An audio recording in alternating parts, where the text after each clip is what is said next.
I joined members of the World Federation of Exchanges for a one-day deep dive June 5th in Toronto, where experts in the field of sustainable finance shared their insights and offered solutions to the challenge of achieving net zero.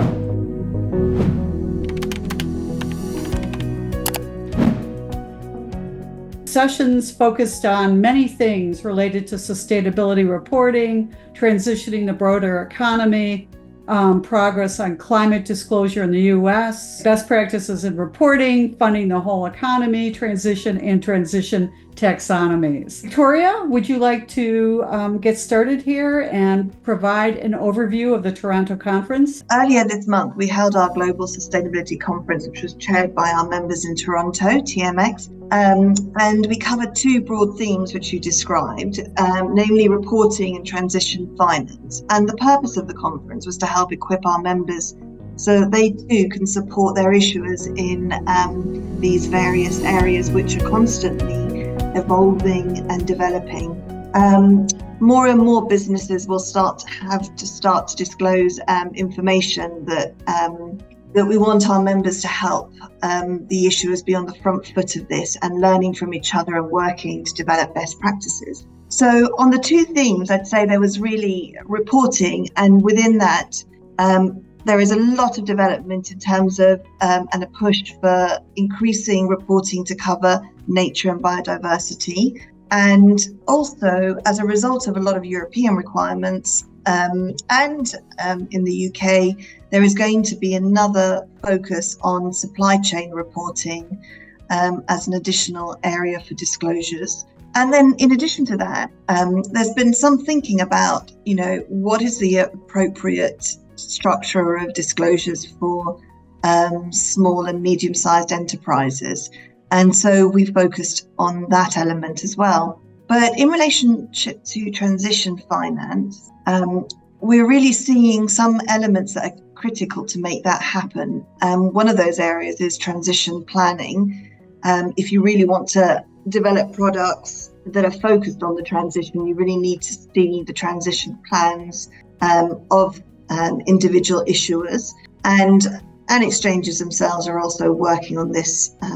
And this is definitely an area that's developing quickly, and more people are making their transition plans public. And so there's quite a lot to think about for issuers in terms of handling this with shareholders and so on, because unlike other reporting, it really is forward-looking and not backward.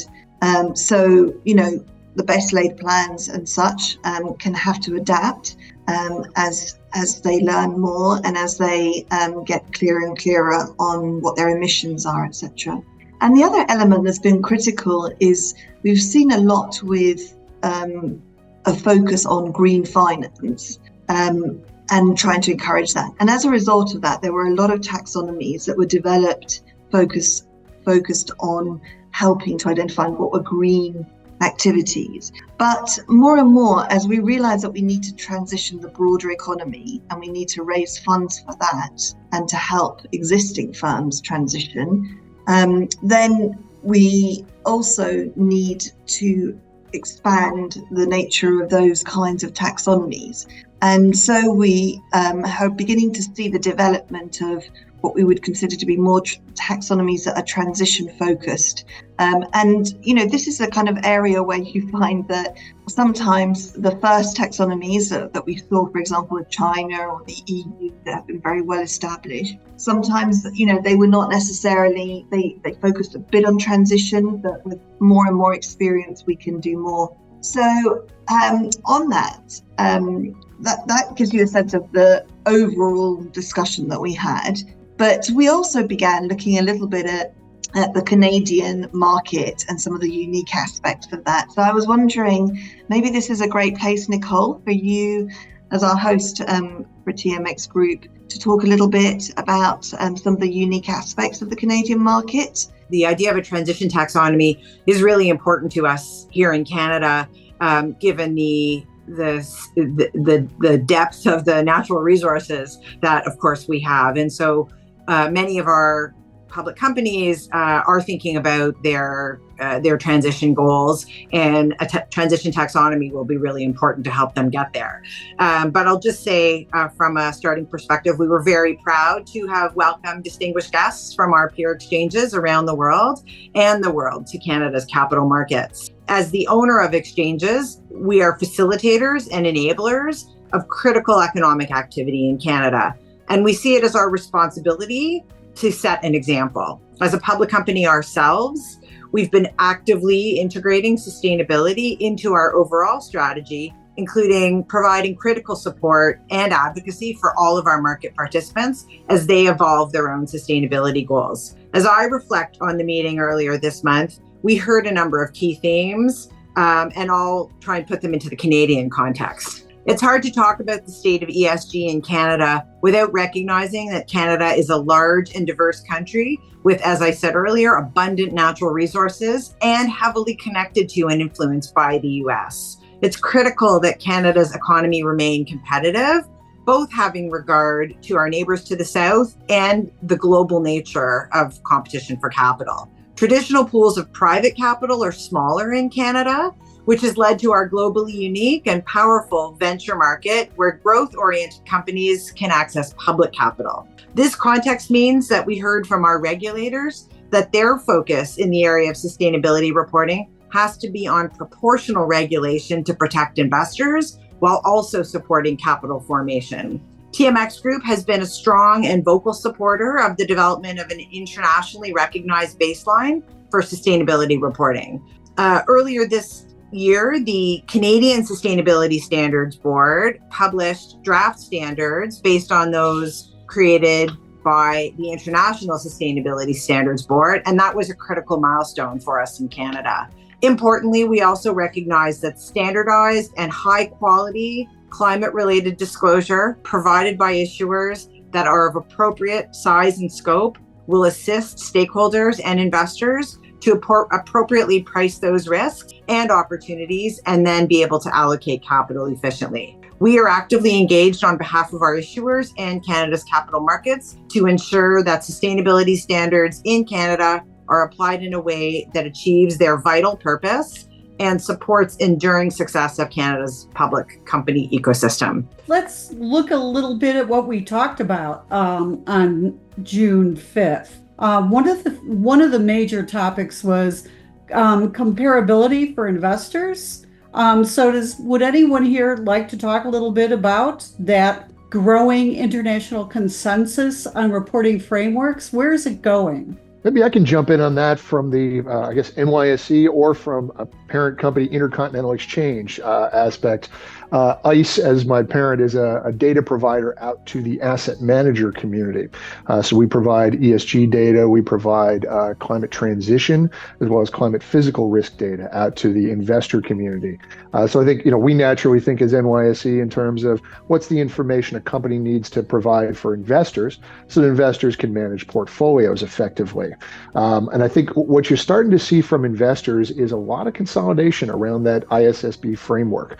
There was a group of about 120 investors, largely UK, some European, some US, that published a statement of support for those ISSB standards. IOSCO, the international regulatory organization, combining all the major global securities regulators, has published a statement of support. And then you've also seen some interesting comments from specific investors as the various regulators are looking at creating their own local versions of the ISSB standards, just to remind them that the more individual regulators create their own individual views, the less comparability you have, and reminding the investors that the greater value is, of course, creating as much interoperability in the capital markets as possible. So when I talk to investors, a lot of what we're doing is providing the data for them to be able to look at their portfolio. And as what you talked about before, Victoria, around that transition plan, what does that look like for multiple companies' transition plans across an entire range of securities? The more comparability, the more standardization, the easier it is for for asset managers to build those portfolios, but then also to be able to construct new strategies, construct new types of portfolios, and draw in more capital from the rest of the asset owner community. So I hear that consistently as I talk to investors, both at the event, happen to be sitting next to a couple of investors, but then more broadly from the investment community. It's not just comparability and compatibility between the different standards. So I think one of the things that I thought was quite encouraging was the fact that, ISSB and GRI and other standard setters are really working quite hard on the element of making sure that they're compatible. And I think that's what is critical, because I think quite a lot of work and time goes into preparing the reports and also being able to compare them backwards and forwards, in terms of time. So I think it's going to be nice for people to see that through lane and not feel like, I've just got to suddenly switch to another standard setter, but at the same time, I'm still providing something that's comparable. We've seen a number of different releases that show the interoperability between various standards. We just saw that was at ESRS and TNFD. We saw a series of statements last week from ISSB about alignment of interoperability between different standards groups. I think in general, there's somewhat of a line down the middle between single materiality focused standards and double materiality focused standards. And ISSB and GRI have agreed to work together. But I think I don't know that you'll be able to get to a single range of just that single materiality and double materiality standards combining, because they serve two different types of stakeholder groups. So I think all of those organizations know that interoperability creates more demand for data, and then it hopefully helps capital flow more easily between all of our various investors and listed company universes.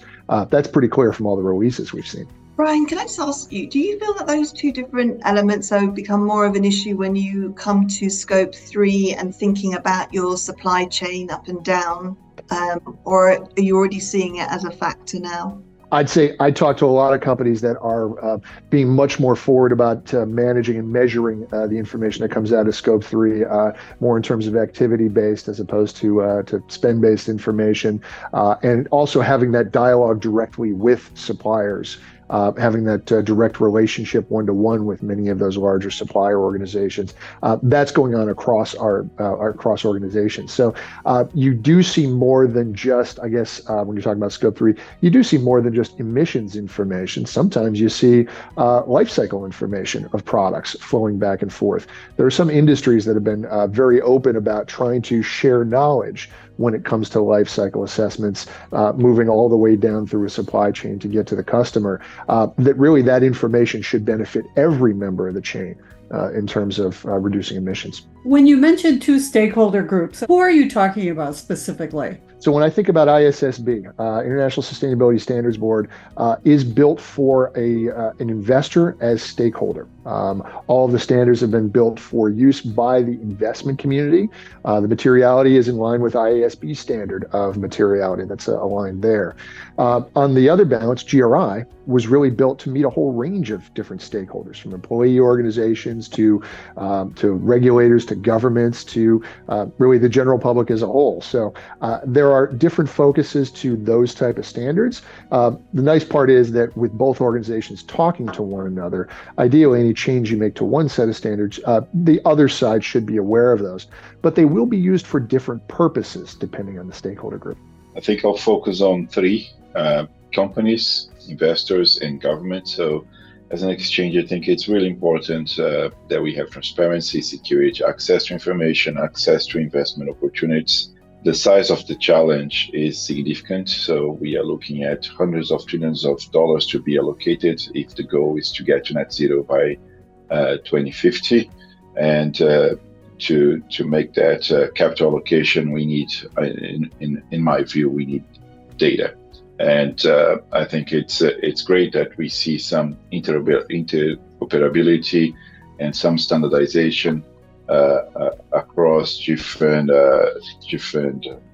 types of standards: GRI, SASB, TCFD, TNFD. So it's the famous alphabet soup, right? So now that in companies, they turn to me and try to understand what standard they should use and how they should report the information they have. So now that we have S1, S2, I think we could be looking at more data meaningful for companies, investors, and governments.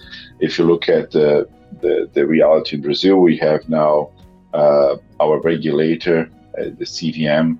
They published a new piece of legislation called CVM 193, which will require companies to use S1 FIRS S1 S2 from 2026 onwards. And as an exchange, we need to provide the support to issuers to adapt to that new reality. And I think also Victoria brought up a few important points. We see more about reporting, focus on nature, biodiversity, those types of reports. They are now forward-looking, which is something slightly different from what maybe auditors are used to. So now we look at risk, but also opportunities, scenario analysis. So how they can do that type of assessment is something that we need to work on, I think. And also here in Brazil, we should have by the end of the year a first draft of the Brazilian taxonomy, which would include environmental and social aspects, which are very, very relevant for the Brazilian context.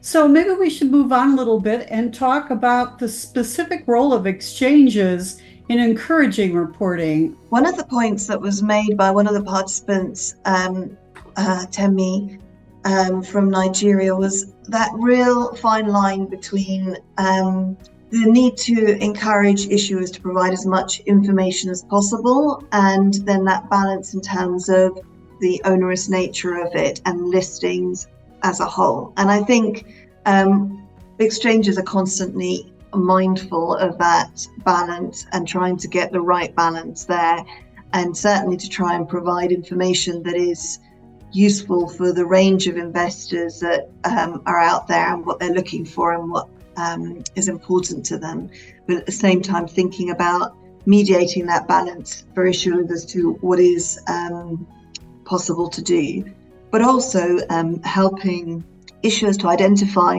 what's coming, because I think this area is evolving so much, and what investors are looking for in terms of information from issuers is evolving a great deal. And therefore, even if it hasn't necessarily come across to your continent, you may have international investors who start to ask for that information. And so helping issuers to get onto that learning path early and to start collecting that information with time, and refining the information as well that they collect. That takes quite a bit of effort, and a lot of skills need to be built in terms of reporting. That I think it's one of the elements that my colleagues often help issuers with in terms of building up skills and training in that area. I think you're exactly right, Victoria. That's for 100% where our focus is. Yeah. Trying to make sure that we're not only looking domestically, but looking abroad and trying to help companies develop those skills. I wonder if it's helpful, at least for the Canadian context, to level set a little bit here, because our market is different from many other markets around the world, and so for our exchanges, we've got quite a striation between our SMEs and then large companies at the top. People may not know that about 2/3 of our 3,500 listed issuers and funds are SMEs. And these companies would be private companies anywhere else in the world. So when we think about what we can do to help them, we very much have to bring that context to the table. 73% of those issuers have revenues of less than $1 million, right? Think about that and put it into context, and think about the resources that they have, and think about what their investors want them to do with the capital they raise, right? The investors want them to grow their businesses. And so there's that real tension between how they can keep up with these standards and how they can keep their businesses going, right? Just to be very frank. So the other thing about Canada is that our venture exchange really fills a gap where we have shallower pools of private capital. So again, companies looking for financing that in many other places would be filled by private VC firms are actually going public in Canada. And those investors are largely retail investors in Canada. So the needs of the retail investor are going to be very different. And we know, because we talk to our retail investors, that this environmental data isn't their number one priority. But what does all that mean for us? And what does all that mean that we do as an exchange, right? We absolutely encourage our investors to report. And so we try to provide them with the tools that they need to do that. We have one-on-one support that we provide to issuers. We publish reporting guides, and we have a platform that provides domestic and international best practices so that our companies who are just starting out have a baseline for where they should start. We spend a lot of time connecting issuers to investors, and we do that in both the larger space, so institutional investors, and we do it for retail investors as well. So we want to be able to actually bring the companies together with their investors so they can dialogue about what the information is that they need, again, so that the reporting is responsive to the investor needs. And then we spend a lot of time, I'm sure like my colleagues do as well, advocating for our issuers.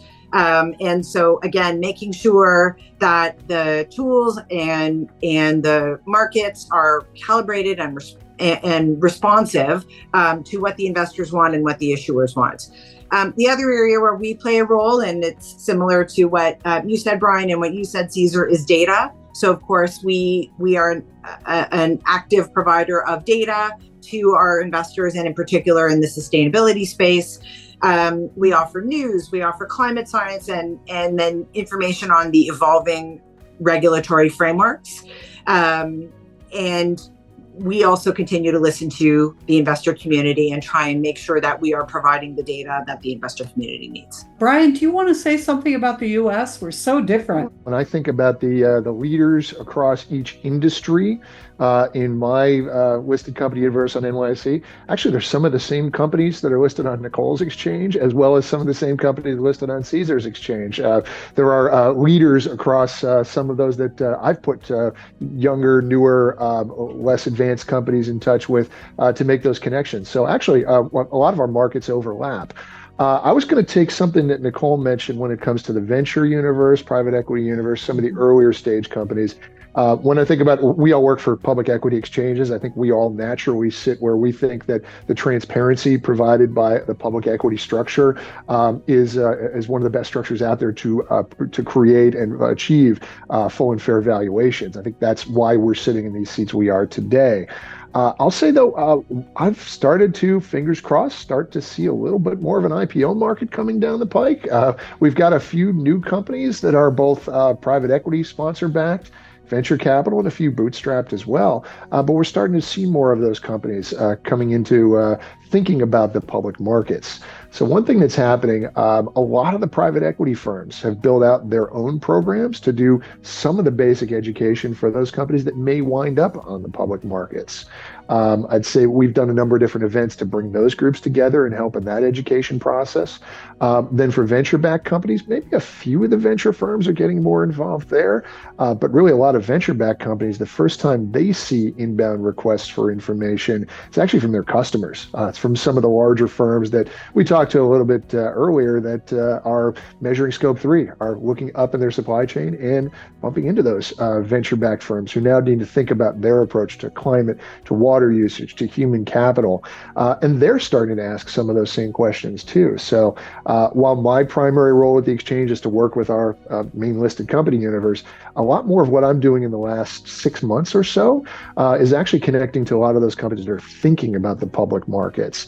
And to Nicole's point, Those companies in her market are already public, but many of them in my market and in Cesar's market may make it to the public markets, and their sponsors need to be prepared from a diligence perspective, not just to bring a company to the public markets, but also even to other private owners, to trade buyers, et cetera. There's a lot more going on inside sponsor-backed companies these days than there was a few years ago. It's interesting that you talk about the interconnectedness of the some of the smaller companies with some of the larger companies. And we think about that in Canada, of course. Because we have a large critical minerals industry, right? And a lot of the work that those companies are doing is going to ultimately form a part of the transition and support the transition of larger companies. So I'm just interested how you think about the balance between market forces. So you talked about really supply chain and customers driving disclosure versus the regulatory framework. Now, that's always for us. Remember, we have a regulator as SEC that has the responsibility from a public equity perspective.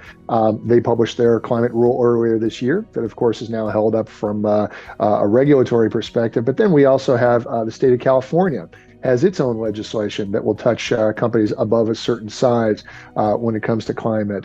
We have other states that are considering similar. So there's a couple different levels of requirements. One thing that was interesting for me, we hosted a UN Sustainable Stock Exchange Initiative, which you folks, I think, are probably all members of, but we did their training for ISSB with a range of our NYSE listed companies last week. I had a very strong response from companies where there is no mandate whatsoever on the horizon for US companies to follow ISSB. I had a very strong turnout from both sustainability teams, sometimes that new ESG controller role that's coming into place, as well as more traditional accounting or finance parts of the organization that want to learn about that process. That's all private ordering. There's no hard and fast requirement in place for those yet. But because so many of these companies either have parts of the globe that are touching mandatory reporting requirements or just need to be able to connect in their customer base, like we mentioned for Scope 3, I've had a lot of interest from companies in learning how that process works. Again, that's part of our goal here, always exchanges, is the education process, is the giving companies the tools to meet those needs. I think what you also touch on there is why they are interested in doing it, not just because of regulatory requirements, but also one of the things that we were discussing in the conference was even in terms, and we'll come into discussing that further, but thinking about supply chains and also your transition plan. These are actually meant to be strategy tools as well for the company to think ahead and to think, how am I going to be impacted when climate change impacts these other countries, and what will that do to my supply chain? What will it do to my business strategy? And I think actually, sometimes the regulatory element is certainly a driver, but it's not always the most important driver, because really, if you are forward thinking and trying to think ahead in terms of what your clients ultimately are going to want, then it's a really valuable tool to use as well. You ask me, the title inside my listed company universe that has changed its role the most in the last 5 years is the procurement organization, who had to go through COVID, where we had all the various supply disruptions across the globe, not being able to source different products from different locations, to a lot of the political situation that's happened with different countries, with a war taking place in Eastern Europe. And then the demand to look at what does the company look like from a Scope 3 or from a transition perspective, as well as then that the physical risk input to the company's supply chain itself.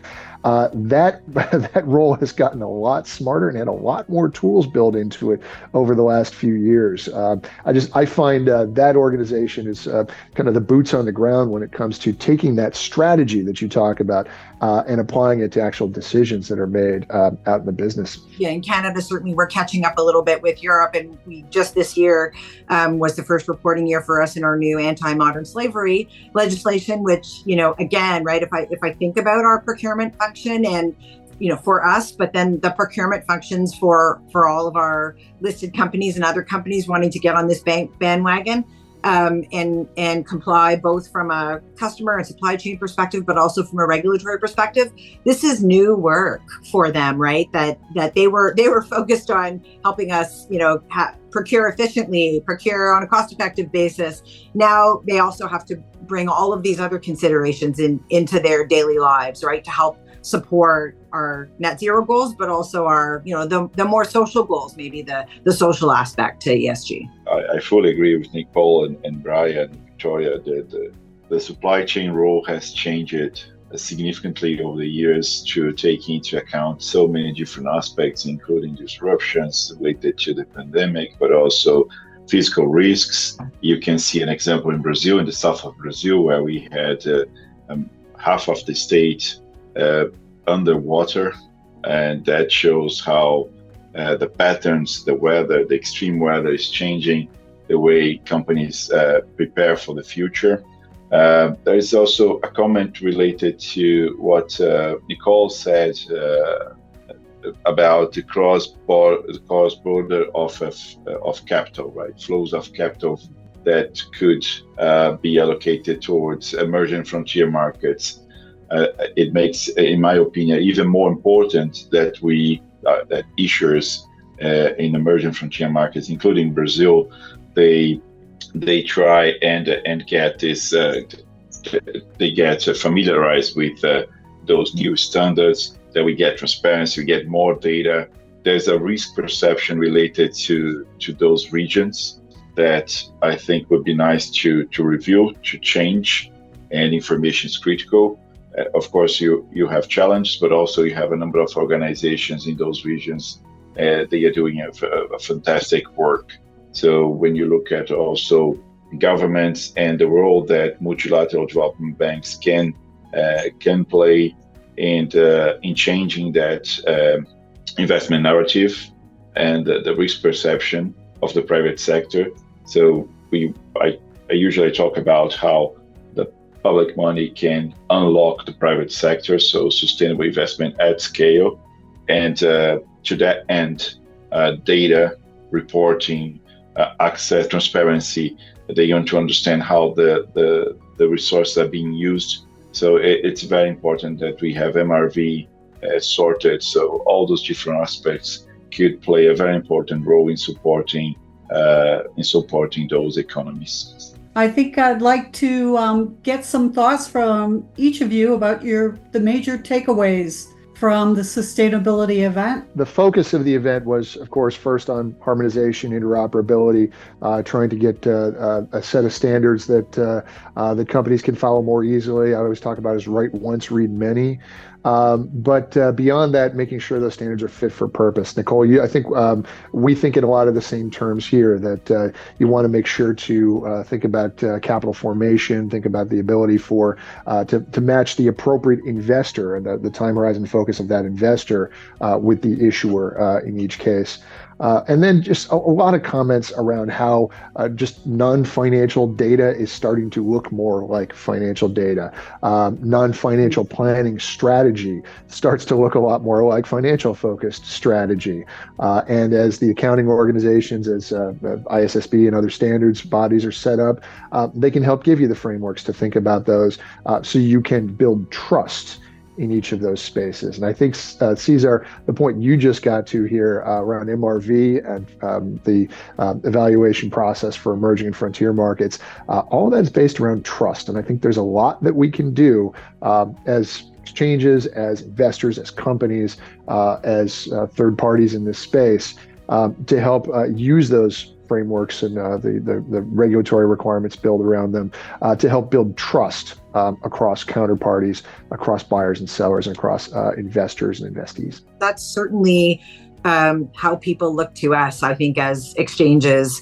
And so for me, even though Europe is in a slightly different place from the US, and the US is in a slightly different place from Canada, and Canada is in a slightly different place from Brazil, at the core, we all play that central, trustworthy role for our companies.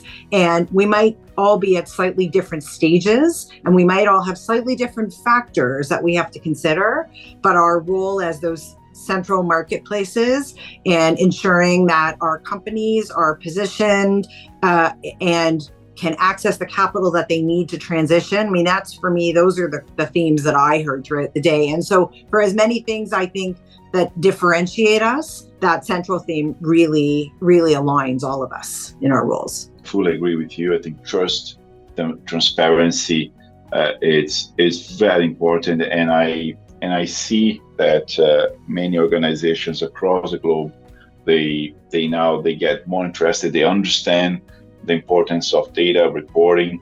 As you said, Brian, I also hosted here the SSE training session, and the turnout was great. So, for me, I want to give you an example of how we can come together to do fantastic work. I think the WFE Green Equity Principles is one of it. It's a great example. So we used the WFE Green Equity Principles to launch the B3 Green Equity designation, and that shows how exchanges can play a very important role as pillars of the economy in different countries, in different regions.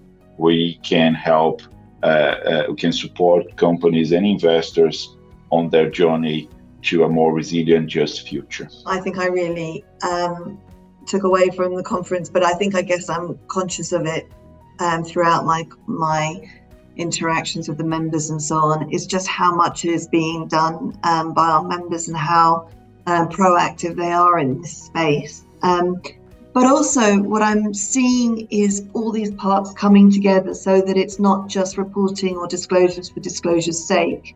And I think that's quite important, that we've all got enough annual reports and filings to access, that actually what you want to see is this making a difference and impacting the way you run your business.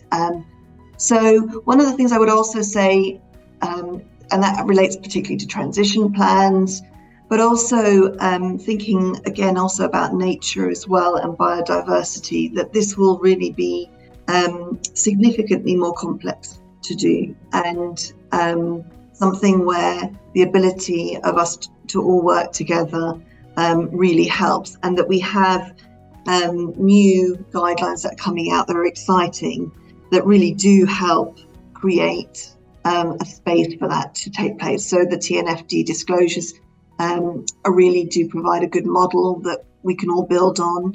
And despite the fact that, let's say, the US nature is particularly important there, and in Canada and in Brazil, I've got 3 members on this call alone where it's important. It will be really interesting to see that element develop.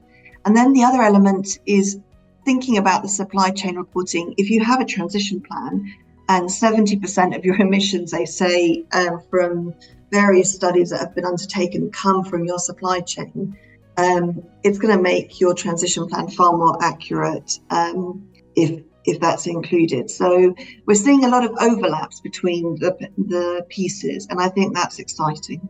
It's a heartening summation of the whole situation, because it does seem daunting moving ahead, but the pieces are coming together slowly and surely. Thank you, everybody, for joining me today, and I look forward to talking with you again, perhaps in person, somewhere else on the planet. Thanks again.